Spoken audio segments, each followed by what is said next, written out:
Hi, my name is Ash, and welcome to my YouTube channel. I'm the owner of Magic Touch Botanica, and today we're going to talk about spiritual protection. So, spiritual protection is used to help absorb any negative energy that's being thrown your way, used to help protect you from anyone's mal de ojo, protect you from low vibrational entities when you're doing spell work, and also helps protect you from absorbing other people's emotions. So, what causes these things to happen? Some things that can cause negative energy coming through is if you have a weak aura. Weak aura can happen for a lot of reasons. It can be just that you ate something that didn't sit well with you. You were around people that weren't really good for you energetically. Maybe some things are happening in your life that have just brought you down. That can cause you to have a weak aura. Also, if you are an empath or energetically sensitive, that means that you pick up on other people's energy, and that can also cause you to absorb that energy, to absorb those negative emotions. And then the other thing, too, and this is something that my guides kind of said to me when I was putting, if you follow me on Instagram, then you saw like one of the things I do to spiritually protect myself is that I use aloe vera and rosemary oil and my protection oil in my hair, because a lot of psychic attack, a lot of like that negative energy really attacks my psyche more than anything else. So it's really important for me to protect my crown. And while I was doing that, my guides were like, Ash, you wouldn't need to do this if you didn't care about what people thought. Because right now, like energetically, I'm at a place where I do care about what people think. And it's not a negative thing to care about what people think. It's a beautiful thing, right? That you're taking into consideration everyone else's emotions. But sometimes as an empath, it can go to the extreme where I'm not able to really see when something is a projection and when something is actually a really valuable information for me. And so my guides were like, actually, if you were much more sure about who you are and much more sure about really what you have to offer, then mal de ojo and negativity from other people being thrown your way wouldn't even hit your aura. You wouldn't even need to put any of the protections up, because your energetic core will be at a place where these things do not affect you. And so that's something too. Like if you're someone that really worries about what other people think, if you're someone that like struggles and with taking things personally, I struggle with that. If you're someone that's like that, that's like constantly worrying if people like me, if people don't like me, then that's also going to cause you to be affected by negative energy, be affected by mal de ojo. So a huge part of energetic protection is the tangible things. It's the crystals, it's the cleansing, it's the herbs, it's the talisman.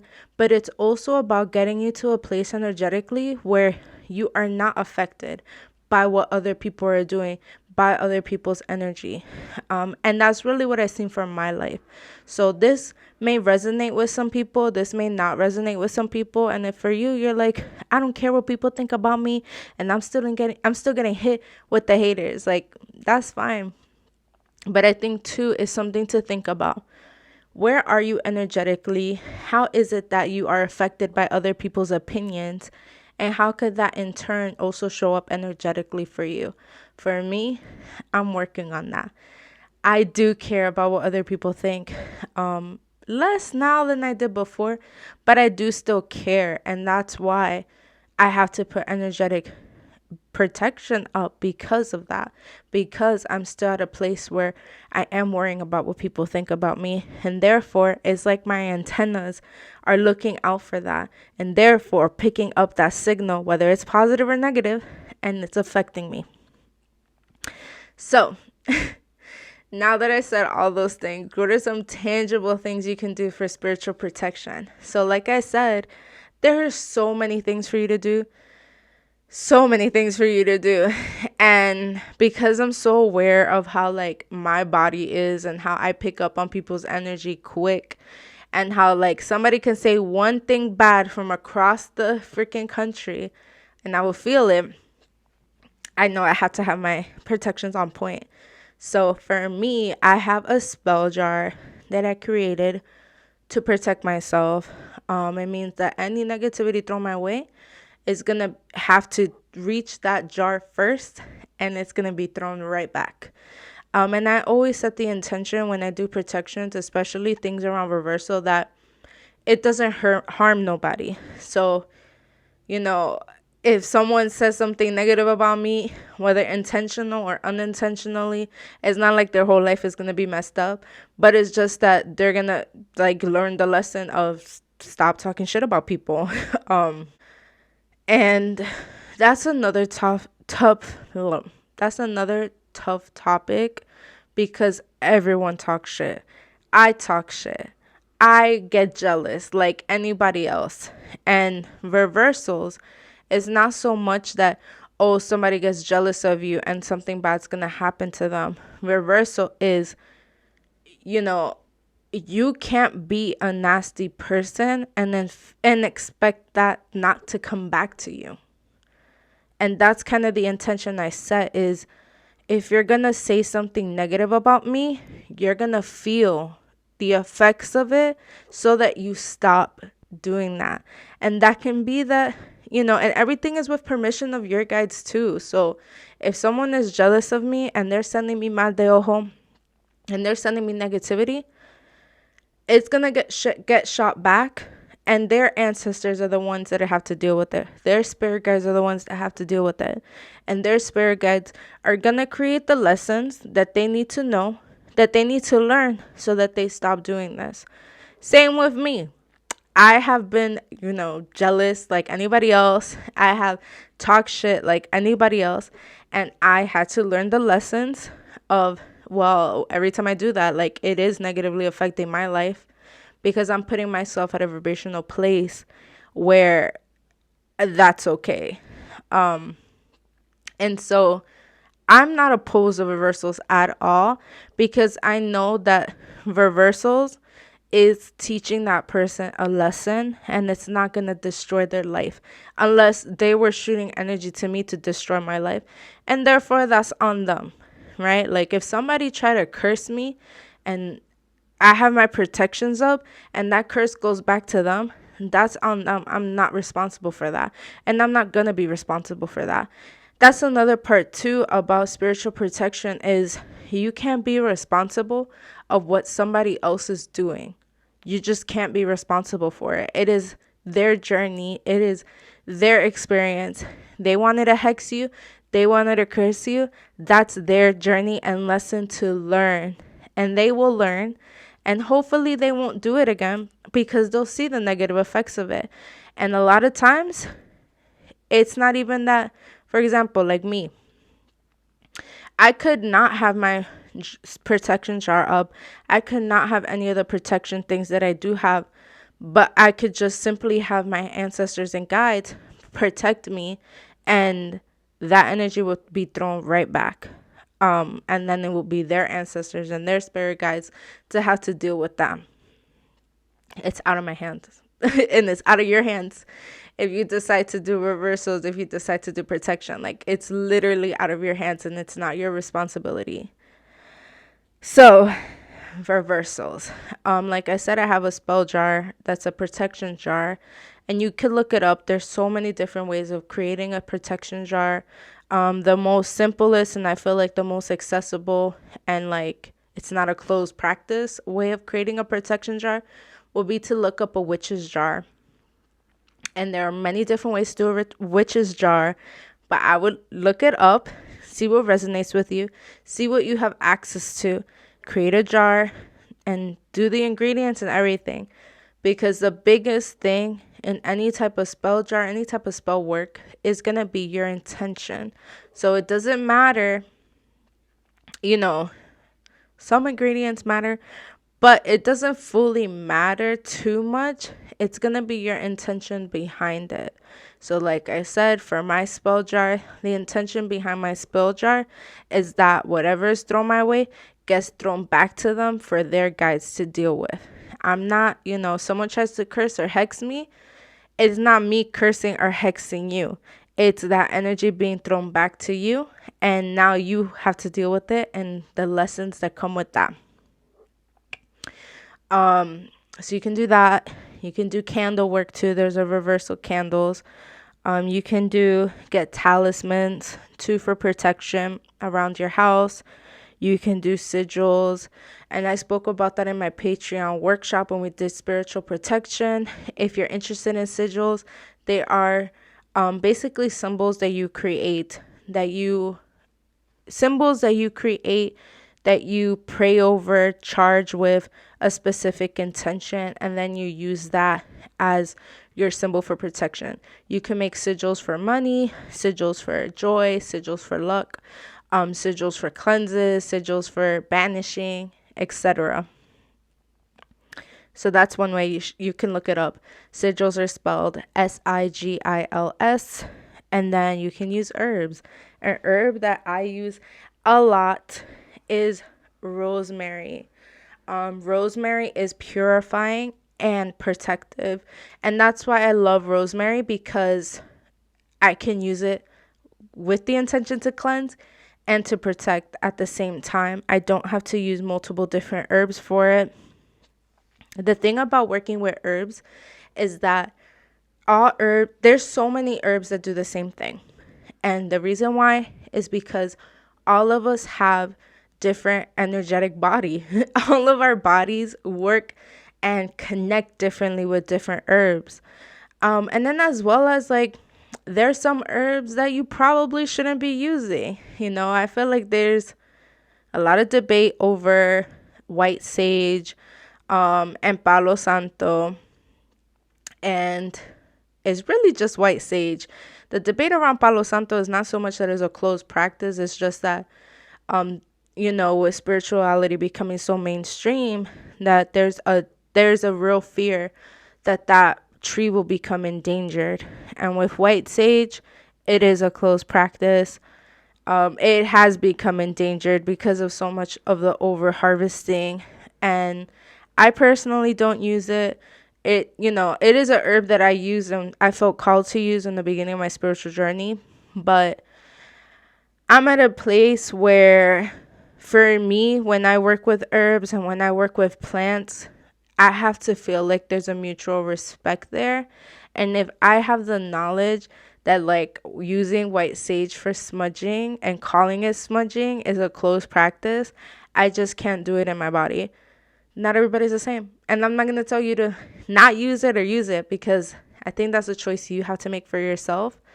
And I think that, yeah, there's just so much information already out there. There's so many indigenous people asking us to stop using it, that it just doesn't feel right on my body and on my soul to continue using it. But if it feels good for you, then that's on you. Again, you will learn the lessons that you need to learn through that. And everybody has their own journey. For me, it's really been nah, I shouldn't use it.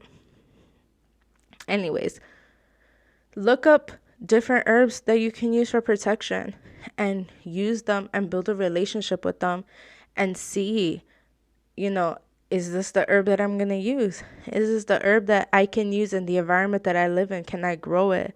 Those are some questions you should think about. But really try different herbs, or even just meditate and look, after you research the different herbs that you can use for protection, meditate and see which herb calls to you, and see which herb is going to be the one that you should use, and just go from there. Again, everyone gets called to different herbs because all our energetic bodies is different. So use that as your guide. And then for me, I want to be ethical, I want to be moral. So I also research those things. Creating sprays, using oils. I have a protection oil that I sell and that I use in my hair, that I use in my hands when I'm doing rituals, that I use on candles if I'm doing a protection ritual. Oils are made from essential oils, or made from infused oils, meaning I use sunflower oil all the time in my practice, and I will put a jar with herbs and the sunflower oil, and I'll let that oil kind of extract the medicine and the magic from the herb and then use that oil in my everyday practice. So oils can be used like that. Like I said, for me right now, my house is protected as hell. I have a jar. I have a painting of a mar de ojo. I have salt by my door. I have like rosemary hanging by the windows. So my home is really protected. More so, it's me protecting my crown. And so, like, oils is really good for protecting your crown too, especially if your hair, if like you use a lot of oils in your hair anyways, it wouldn't hurt to add an oil that you can use to intentionally protect you. Baths is also a really good way to kind of like protect your aura, to cleanse and protect your aura. Baths and soaps are good for that, and really finding your element too. I know some people that are like, I'm not a bath bitch, like I'm not a bath witch at all. I fucking love the water. Water, I use it in every way possible because I'm really connected to that element, as well as earth, which is like the herbs. But it's not for everyone. And sometimes what really works for people is more so like creating these art pieces, creating these talismans for protection, burning herbs versus seeping their body in it, or creating oils. Like, really find what works for you, really find what calls to you, and that's going to be the best way to energetically protect yourself. So if you get anything out of this video, is really figuring out what calls to you and figuring out what works for you, because what's going to work for you is going to be for you to discover. And so figure it out, try it out, try different things. It's a part of the practice to experiment and try things, especially with spiritual protection. Like, someone might disagree with me and be like, oh, you shouldn't be experimenting with spiritual protection. But honestly, yeah, you can. It's spiritual protection. The fuck. The most potent spiritual protection is not going to come from these herbs. It's going to come from you strengthening your aura and calling in your spirit guides. And you don't need anything for that. And that's another way too, is like, if you're someone who doesn't have a home, who doesn't have a space where they feel safe to hang rosemary or crystals around for protection or anything like that. Like, there are ways that you can also energetically protect yourself by calling in your guides, by calling in a healing light. And it's very simple. All you have to do is like get into a meditation and visualize white light covering you, and putting the intention that that white light is protecting you. And you'll feel it. Like, you'll literally feel any negativity, any psychic attack that you were feeling. You'll feel it kind of bounce off, and you'll feel your energy kind of get more grounded. So that's one way of doing it without any of this extra stuff. Another thing too is prayer. Prayer is so powerful. Prayer we know all the time, and it doesn't have to be in relation to any religion. It literally is just asking, like, hey, I invite my angels, guides, and ancestors into this space, and I ask you to protect me during this session. I ask you to protect me in this moment. I ask you to protect me in whatever intention you have. But prayer is also going to be a really strong way to also call on that spiritual protection. It doesn't always have to look like rosemary and oils and sprays, especially if you don't have access to that. It could literally be believing in your prayers and asking for that spiritual help, because a lot of times, like, I say this all the time on my Instagram, that our spirit guides and the angels that work with us are not going to intrude on our free will, and so we have to ask for it. So ask for it and you will receive. So that's another way. I think I'm going to end it off with just talking about protective jewelry. So I always have this bracelet on me. I usually have a necklace on me with black tourmaline. But I'm going to talk about the different crystals that you can use. So these are black tourmaline. And black tourmaline is really good for absorbing negative energy. So this can be, and what I really love about black tourmaline too is that a lot of times we think that the negative energy is just coming from us, other people. A lot of times the negative energy could be coming from you too. And sometimes we are our biggest hater, and it's not nobody else, but it's just the parts of us that are unhealed, the parts of us that are still wounded, the parts of us that are still, that, a lot of us still carry this negative self-talk, this negative voice. And what I love about tourmaline and why I wear it all the time is because what I've seen it do for me is that it will absorb even my own negative self-talk. It will absorb even my own low self-esteem and harmful things I do say to myself sometimes. And so that's why I love black tourmaline, why I wear it all the time. And also in it absorbing my own shit, it's gonna absorb other people's stuff too. And I wear it over my heart because I don't want it to affect my heart. And so that's one way to use crystals. There are so many crystals.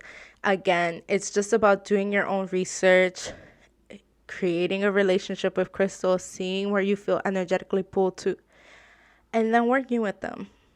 So I wanted to keep this video short just to give you a kind of beginner's guide to spiritual protection.